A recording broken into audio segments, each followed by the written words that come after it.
కామారెడ్డి జిల్లా కేంద్రంలోని కొత్త బస్టాండ్ నుంచి కలెక్టరేట్ వరకు ఐఎఫ్టీయూ ఆధ్వర్యంలో బీడీ కార్మికులు భారీ ర్యాలీ నిర్వహించారు. బీడీ కార్మికులను ఆర్థికంగా ఆదుకుంటామని ఎన్నికల్లో కాంగ్రెస్ పార్టీ హామీ ఇచ్చిందని ఐఎఫ్టీయూ రాష్ట్ర అధ్యక్షుడు వనమాల కృష్ణ గుర్తు చేశారు. అధికారంలోకి వచ్చి ఏడాది గడుస్తున్నా ఇచ్చిన హామీ నెరవేర్చడం లేదన్నారు. ప్రభుత్వం స్పందించకపోతే ఆందోళన ఉధృతం చేస్తామని హెచ్చరించారు. ఈ కార్యక్రమంలో ఐఎఫ్టీయూ జిల్లా నాయకులు, కార్మికులు పాల్గొన్నారు.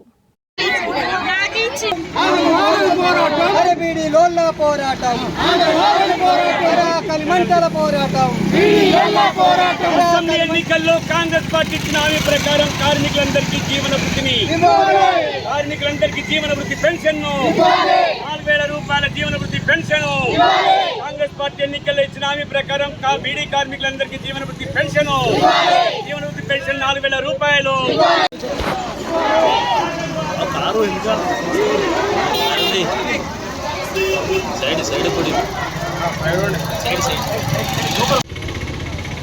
గత అసెంబ్లీ ఎన్నికల సందర్భంగా కాంగ్రెస్ పార్టీ బీడీ కార్మికుల్ని ఆర్థికంగా ఆదుకుంటామని చెప్పింది.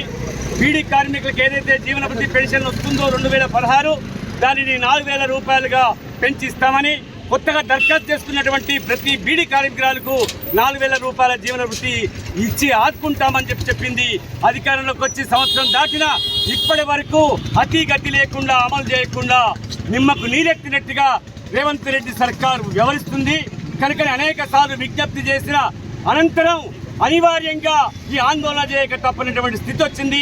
జీవన వృత్తి 4,000 రూపాయలుగా ప్రతి బీడీ కార్మికులకు ఎలాంటి షరతులు, ఆంక్షలు లేకుండా 4,000 రూపాయల చొప్పున ఇవ్వాలనేది మేము డిమాండ్ చేస్తున్నాం. ఒకవేళ ఈ ప్రభుత్వం వెంటనే స్పందించి పరిష్కరిస్తే మంచిది.